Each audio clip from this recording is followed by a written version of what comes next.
guys, Fast 40, we're back again. We got another Gotham review. This time, season 2. Yes, we are behind, but we're going to get caught back up real fast. So first things first, we left off in season 1, where Gotham ended.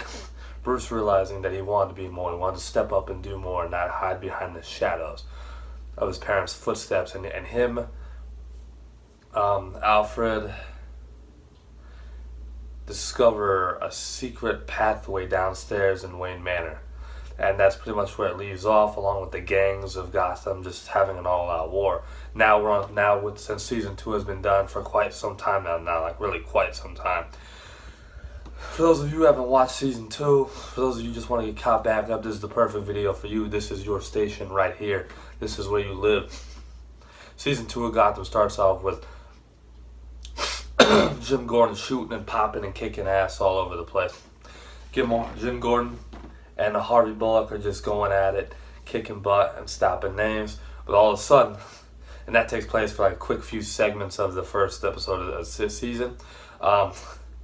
Also starting the first season, you see Jerome rallying up a bunch of goons and crazies. And they're launching an attack on GCPD.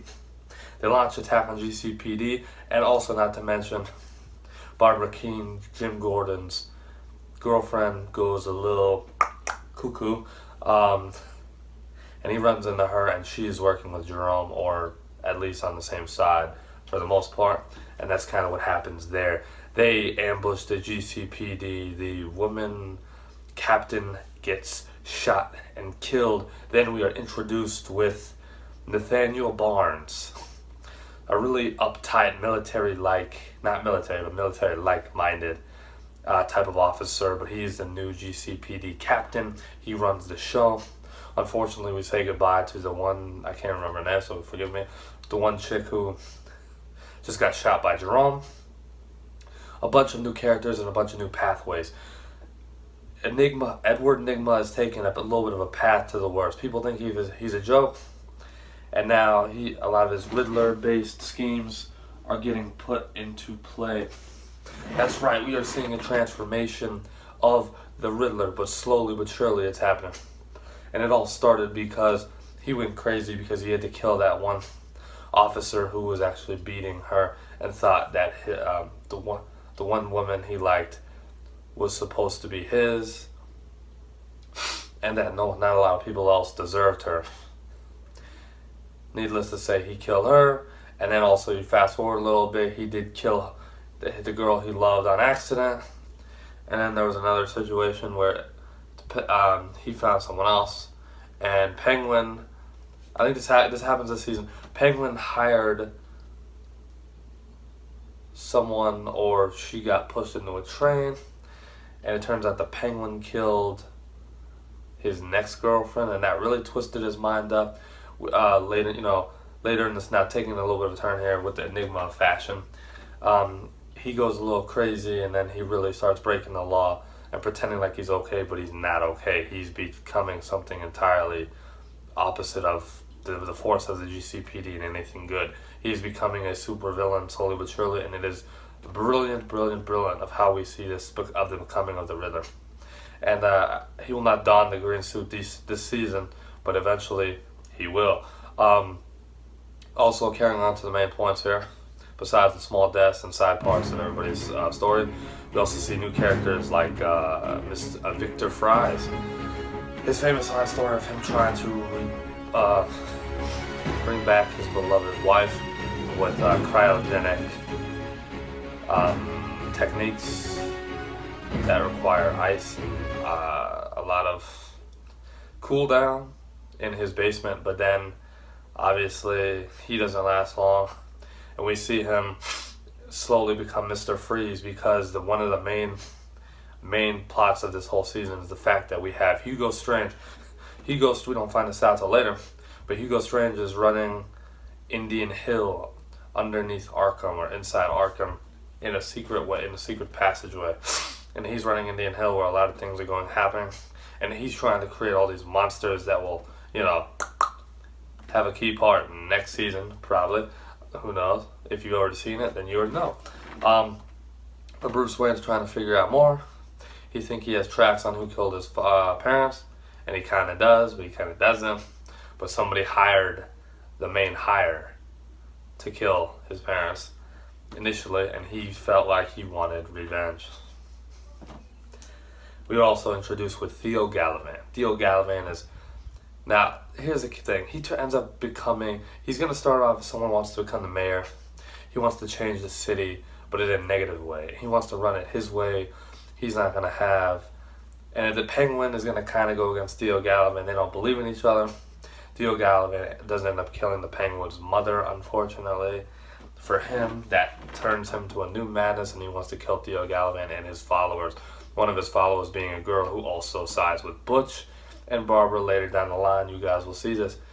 Also, Theo Galavan becomes impossible to stop at some point. And we realize that the only thing to do to stop him from mind twisting the whole city is to initially kill him.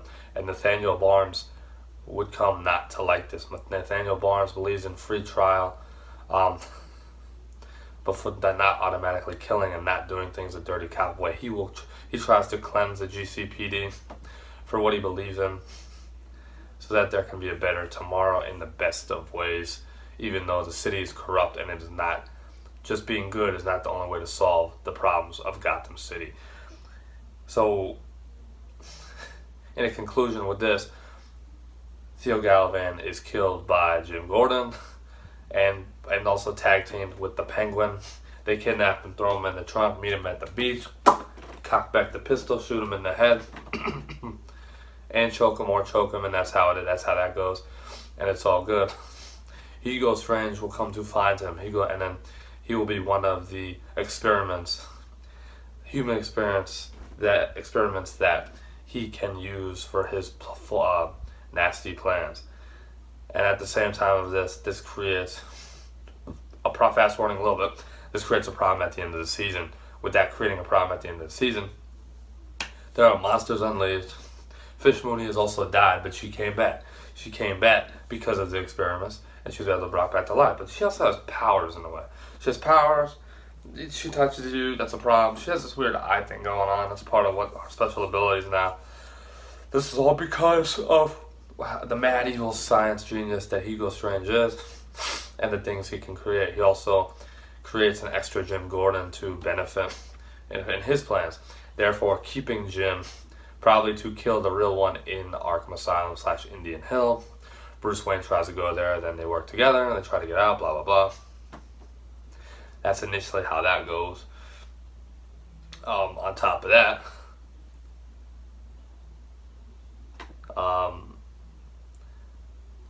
I think it's a very good season. A couple things that could have been a little bit better, but initially I like it. And before all this happens, obviously we see, Edward Nygma tries to blame certain things on Jim Gordon, and Jim Gordon even gets arrested for a little bit of time, or in trouble for a little bit of time.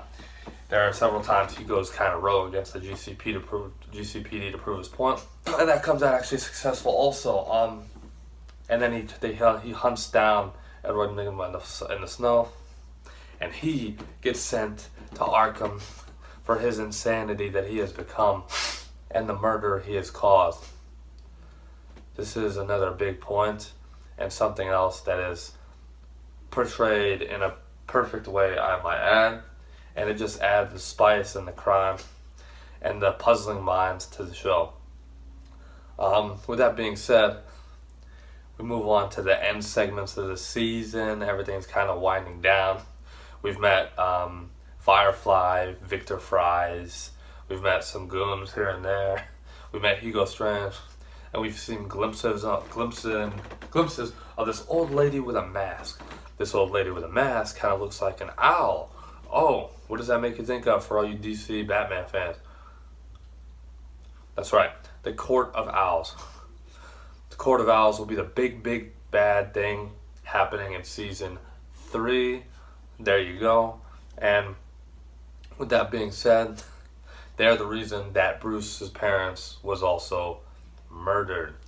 And since that happened, he will try to go after the Court of Owls, but they're very dangerous with hired assassins, other owl followers that are famously known throughout DC Comics, and have a big plot point, setting points within the story of also this story. Now it's not this show's not all comic based, and especially not this season, but everything is followed in a general, perpetual, accurate type way. So yeah, and then the season will end with the retreat or demise of Hugo Strange, Riddler, Enigma, still in Arkham. He tried to kill Bruce and Lucius Fox in the chamber with the poison gas by solving a riddle. They solve the riddle, they get out. There you go.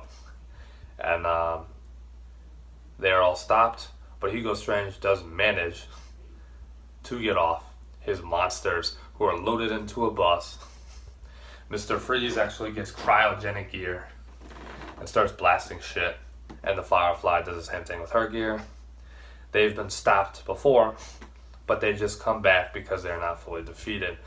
I like that. They show a more masculine return. They are strong. They become very, very strong, and this becomes very smart. And sets up a great, great season 3. It is about the monsters, these fiends that have got off the truck, the bus. They are set loose. There's actually one that we see that looks like Bruce Wayne. I don't really know who that is still. It is just a duplicate from that machine like we saw Jim Gordon, but it is for a purpose. So, and then the real Bruce Wayne would eventually, we'll see what happens to him, but there's a purpose for this. This Bruce Wayne will mimic everything the real one does. But and with a bunch of other things happen with all these other monsters, and Jim Gordon technically becomes a monster hunter, and his relationship with Lee Tompkins also develops. They are more serious, they are more active, they are more physically and emotionally attracted to one another, and that develops as well. We will see how that is portrayed in season 3. It got in depth, and obviously, like all relationships, they go up and down. But we'll see how that plays out in season 3. And I think overall, I would give this a 7.5, 8 out of 10. Great story, great plot points, a couple inaccuracies and a couple rush points, a couple rush moments that you might like to see develop. You guys have seen it from here. I hope you guys liked it. Like it up, thumbs up, flex it out, whatever you guys do in all things justice. I'll catch you guys next time for season 3 full recap. This was season 2. Season 3 recap next. We are behind. We're going to catch up. But not for long. Not behind for long. You guys stay tuned. I hope you like Gotham. It's a very, very great show. More to come. I'll catch you guys next time. That's 40 out.